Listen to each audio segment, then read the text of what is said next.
This seminar is designed to focus on the current attacks, military attacks, violating the sovereignty of numerous countries. And as far as we know, President Trump has bombed at least 7 countries in the period he has been in office. Trump came to the White House with the promise to end the United States' endless wars. And we know what happened in the first term. But he also, it was widely reported, aspired to the Nobel Peace Prize. He said that on many occasions. The head of FIFA, shamefully, has already given him a peace prize. But this reminds us of what the satirist and songwriter, the great songwriter Tom Lehrer said when Henry Kissinger was awarded the Nobel Peace Prize in 1973. And Tom Lehrer, whose songs some of you, at least in my generation, would be familiar with, made this famous comment that political satire became obsolete when Henry Kissinger was awarded the Nobel Peace Prize. Today, The Economist, in its cover story, a right-wing publication, a conservative publication, but very critical of Trump's present course, points out that Trump announced that he had destroyed 100% of Iran's military capabilities. So The Economist then, in the lead article, comments, the 0% that remains is playing havoc with the global economy by choking off 10 to 15% of its oil supply. Trump's war of choice, it goes on, is more unpopular within the US, within American voters, than any recent conflict. And the odds, The Economist points out, of a thumping for the Republicans in the midterms in November of this year just grew shorter. And it's widely expected that the Republicans will lose control of the House, and the Democrats need to win 4 seats to take control of the Senate. But more importantly than all that, our distinguished ambassador was pointing out to me that today is an important day in the United States because all over the country, mass protests have broken out on the No Kings movement, Stop the War, and so on. I remember our experiences during Vietnam's glorious struggle against US imperialist aggression and occupation. And at that time, although it started late, the way public opinion turned against the war in Vietnam, in Cambodia, in Laos,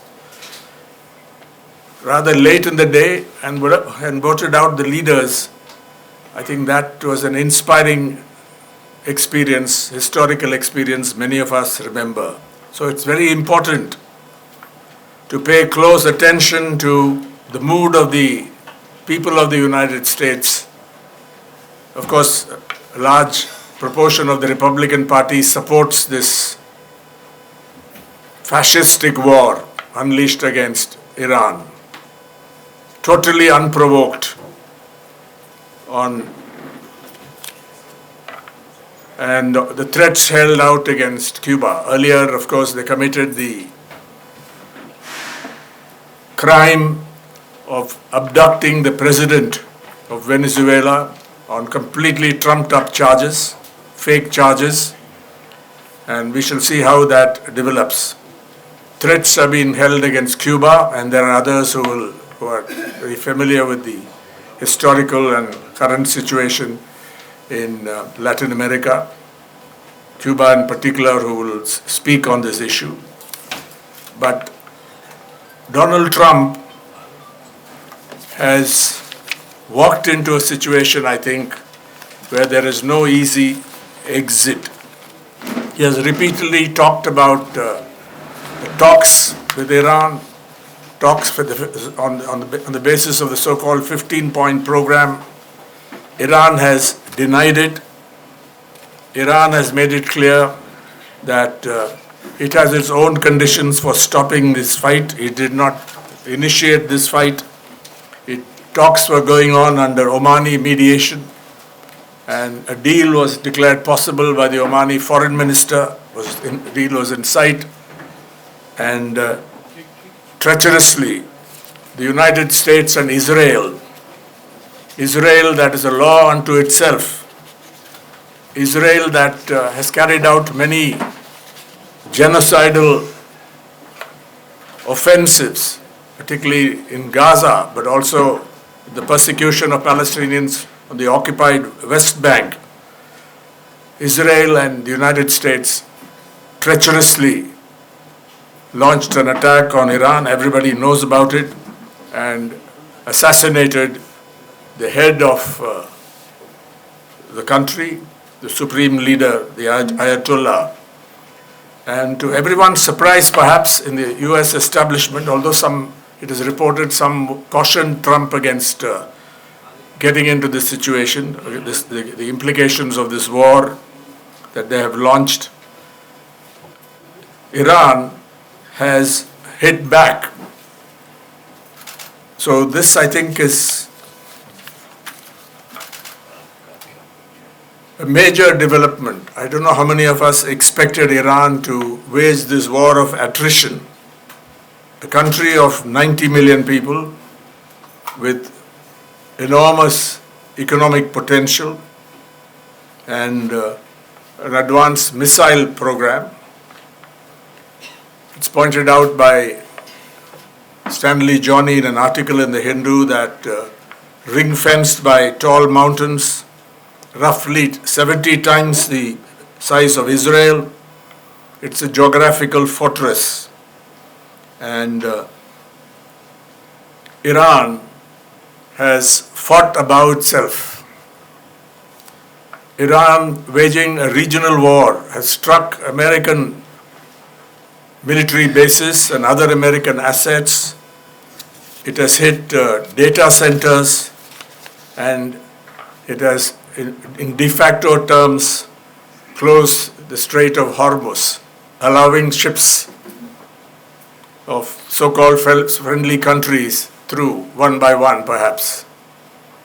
And this has created economic turmoil on a global basis, and India, I think, is one of the worst hit countries in this respect.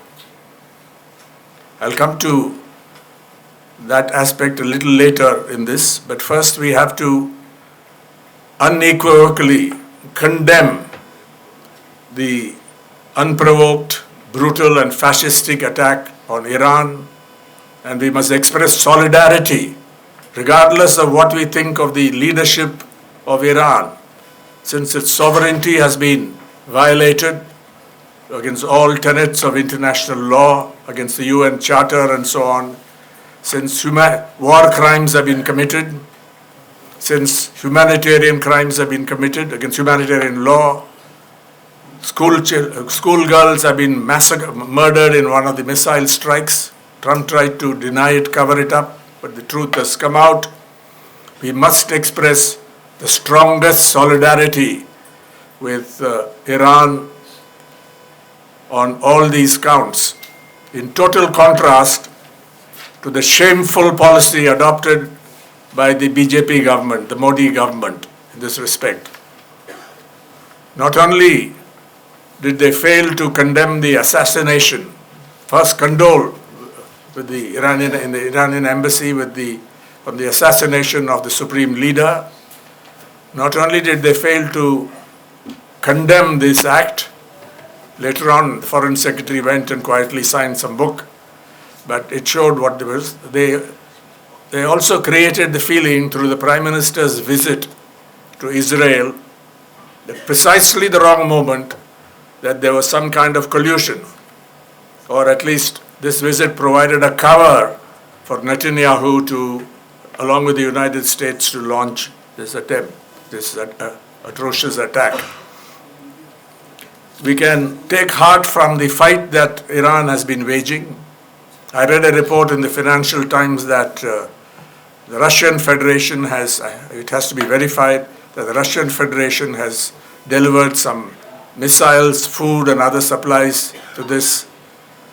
And other countries, I think some other countries have also taken a clear stand. Europe has been alienated from this, particularly on the demand that the Strait, they must go and send warships to clear the Strait of Hormuz. I think they are shying away from this, and Trump has been very vocal on what he thinks of NATO's European allies, and he's even spoken about against that. The Mukul Kesavan, in an article published The Telegraph recently, makes an important point about India's position compared with China's take on the war. And I'm quoting from this. China is a large importer of Iranian oil. The closure of the Strait of Hormuz is not in its interest. China did not veto the UN Security Council's resolution condemning Iran's egregious attacks upon its neighbors. It abstained. But China's representative pointed out that the US and Israel had bombed Iran without Security Council authorization and called upon those countries to stop. China supported the protests of the Gulf Arab states against Iran strikes, while arguing the obvious that the resolution was lopsided because it didn't mention the US-Israeli aggression that began the war. India shamefully co-sponsored the resolution without mentioning the attack on Iran. And I think this is an article called A Grey Silence that is well worth reading. West Asia has been on fire, and India has so far failed to oppose to the US attempt to widen the war in the Indian Ocean after the sinking of the Iranian frigate, after it participated in an exercise in Visakhapatnam. India's silence on these issues, I think, speaks a lot about where the foreign policy has turned. This brings us to the issue of India's foreign policy under the BJP. It is clear that this shift did not happen overnight. The Congress government, starting with the Manmohan Singh government, and particularly from 2005, bears clear responsibility for initiating that direction. And before that, the Vajpayee government as well. But I think this shift in foreign policy, you could even say this transformation of foreign policy, is something that all of us are deeply concerned about. The transformation is particularly visible in three interrelated developments: the deepening strategic partnership with the United States, the consolidation of an overt alliance with Israel, and the weakening of India's historical commitment to anti-colonial solidarity, especially in relation to Palestine and Iran. They talk about strategic autonomy, they talk about pragmatic diplomacy, but I think there is a deep nexus between the policies followed domestically, the economic policies followed by the present regime, and before that, the earlier regime also, and its foreign policy, and that is worth analyzing. The Indo-Pacific strategy designed to contain China, promoted by Washington, represents a major change in Indian foreign policy. And India's increasing participation in this strategy, most visibly through the Quad, is a decisive shift away from the traditional non-aligned approach.